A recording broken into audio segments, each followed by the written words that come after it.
धरा से पावन धरा से पधारे हमारे बीच अविरल शुक्ला जी उपस्थित हैं। इनका स्वागत करें जोरदार तालियों के साथ। स्वागत है भी।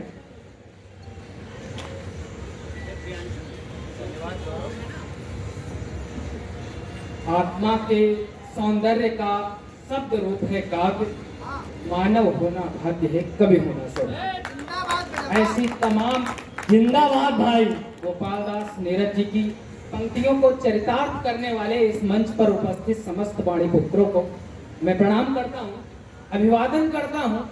ये कवि सम्मेलन क्यों जरूरी होते हैं? ये हम लोगों के संघर्षों का दौर है, लेकिन फिर भी एक प्रश्न आता है, दुनिया में तमाम सारे कार्यक्रम होते हैं, ऐसे कवि सम्मेलन क्यों जरूरी होते हैं? तब मुझे चार पंक्तियां आदरणीय शिव ओम अंबर जी की याद आती हैं। स्वागत है भैया। कहीं लिखा कि कलम क्यों जरूरी होती है? उन्होंने कहीं लिखा कि या तो बद चलन हवाओं का रुख मोड़ देंगे हम, या तो इन बद चलन हवाओं का रुख मोड़ देंगे हम, या तो खुद को वाणी पुत्र कहना छोड़ देंगे हम। वाह, जिंदाबाद भाई, जिंदाबाद। या तो बद चलन हवाओं का रुख मोड़ देंगे हम, या तो खुद को वाणी पुत्र कहना छोड़ देंगे हम। और जिस दिन भी हिचकिचाएंगे लिखने में हकीकत, कागज को फाड़ देंगे कलम को तोड़ देंगे। वाह वाह भाई वाह, जिंदाबाद भाई। कागज को फाड़ देंगे कलम को तोड़ देंगे हम। ऐसी पंक्तियां लिखी शिव ओम अंबर जी ने, ताकि हम कलमकार देश के सामने वो सच्चाई लिख पाए जो आम जनमानस से उठ करके लखनऊ के और दिल्ली दरबारों तक कभी नहीं पहुंचती। तब मैं वहां से पढ़ना चाहता हूँ। उपासक सार पाने की कभी चिंता नहीं करते, विस्तार लाने की कभी चिंता नहीं करते, और जो रथ का सारथी अपने कन्हैया को बनाते, वो समर में हार जाने की कभी चिंता नहीं करते। बहुत सही, जोरदार तालियां होनी चाहिए। हार जाने की कभी चिंता नहीं करते। तमाम सारी विसंगतियां आती हैं जिंदगी में। आप जब भी जीवन जीते हैं, हमें हजारों कष्ट मिलते हैं। मेरी चार पंक्तियां याद रखना, मैं चार पंक्तियां पढ़ने की कोशिश करता हूँ।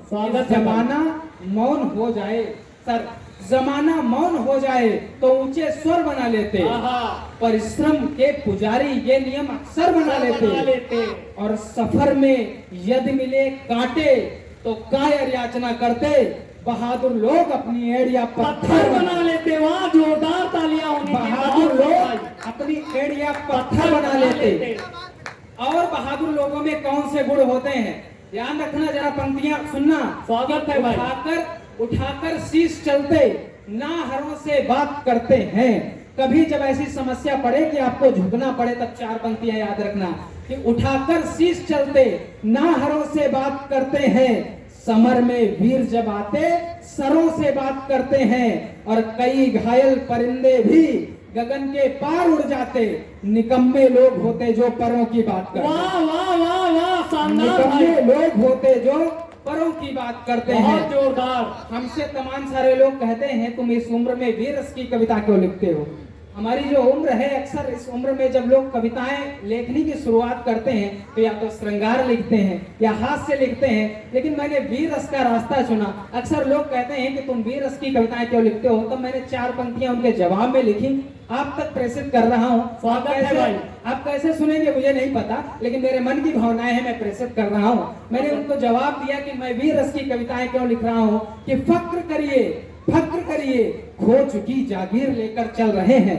फक्र करिए, खो चुकी जागीर लेकर चल रहे हैं, मरुथलों के मध्य द्रग में नीर लेकर चल रहे हैं, और जिस दौर में दोस्त सारे वीर लेकर चल रहे हैं, उस दौर में हम देश की तस्वीर लेकर चल रहे हैं। वहाँ जिंदाबाद भाई, जिंदाबाद। उस दौर में हम देश की तस्वीर लेकर चल रहे हैं। और कई सारे हम देखते हैं देश में तमाम सारी विसंगतियां सामने आती हैं। मैं वहां से चार पंक्तियां पढ़ता हूँ। कुछ सिर फिरे इस मुल्क की तस्वीर बैठे हैं। आप देख रहे होंगे हमारे देश में दो तरीके के झंडे सामने आते हैं। एक तरफ लाल रंग के झंडे दिखाई दे रहे हैं, एक तरफ हरे रंग के झंडे दिखाई दे रहे हैं। ऐसे में जो देशभक्त लोग होते हैं, जिन्हें भारत भूमि से प्रेम होता है, उनके मन से ऐसी पंक्तियां निकलती हैं कि बदल कुछ सिर फिरे इस मुल्क की तस्वीर बैठे हैं, गले मिलना जिन्हें था वो लिए शमशीर बैठे हैं, और जिन्होंने रंग केसरिया हरे में है हमें बांटा, यही है देश के दुश्मन तिरंगा चीर बैठे। वाह वाह, जिंदाबाद भाई। है देश के दुश्मन बहुत शानदार तिरंगा चीर बैठे हैं। 4 और पंक्तियां मैं पढ़ता हूं और पढ़ करके अपना स्थान लेता हूं स्वागत ऐसे है लोगों भाई। के लिए कि निवारण अब समस्या का खुले ऐलान में होगा। निवारण अब समस्या का खुले ऐलान में होगा। कलम सर भी अगर होगा तो वो भी शान में होगा। वाह। और समर आरंभ होने तक उन्हें दो ठोकने दावे। बहादुर कौन कितना फैसला मैदान में वाह वाह वाह, जिंदाबाद जिंदाबाद भाई।